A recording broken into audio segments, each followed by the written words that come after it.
Hello world, this is Craig. It's a nasty day outside today, so I'm spending some time looking at sectionals and just refreshing the sectional in my mind. So I was looking at intersections, and here on the Seattle sectional we can see some intersections. For example, here's the RP intersection, and intersections are shown by these two blue lines, and the arrow on the blue line is pointing towards the NAVAID that forms the intersection.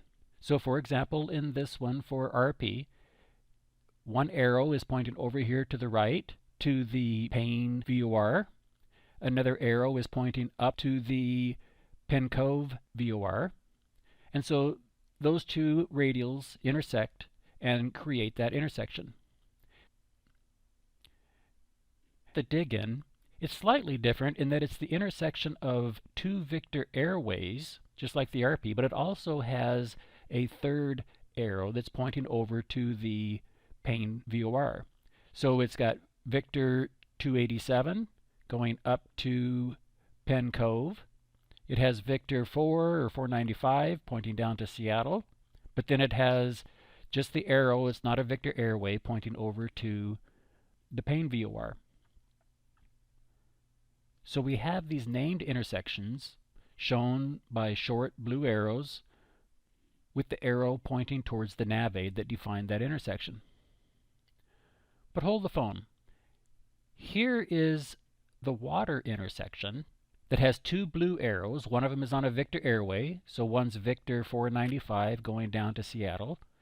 The other is a blue arrow that's pointing up to the Penn Cove VOR. But this one has a magenta arrow. So what gives? What's special about this intersection that it's got one magenta arrow? Well, the reason we don't see a lot of intersections with the magenta arrow anymore is because the magenta arrow means that that NAVAID is a low frequency, medium frequency NAVAID. It's not a high frequency like a VOR, it's an NDB. And so in this case, that magenta arrow is pointing over to this ELWA NDB. Well, there's a number of low frequency, medium frequency items over here. How do we know that it is that ELWA? We really can't tell by looking at the VFR sectional. We have to flip over and look at the low airway. And here we can see the water intersection pointing over and extending to this 515 Charlie Lima, which is this ELWA NDB over by Port Angeles. And so that's just something I thought was interesting. I don't know if I never knew that or if I simply forgot that, but I came across this intersection with the one magenta arrow and I was wondering where that came from.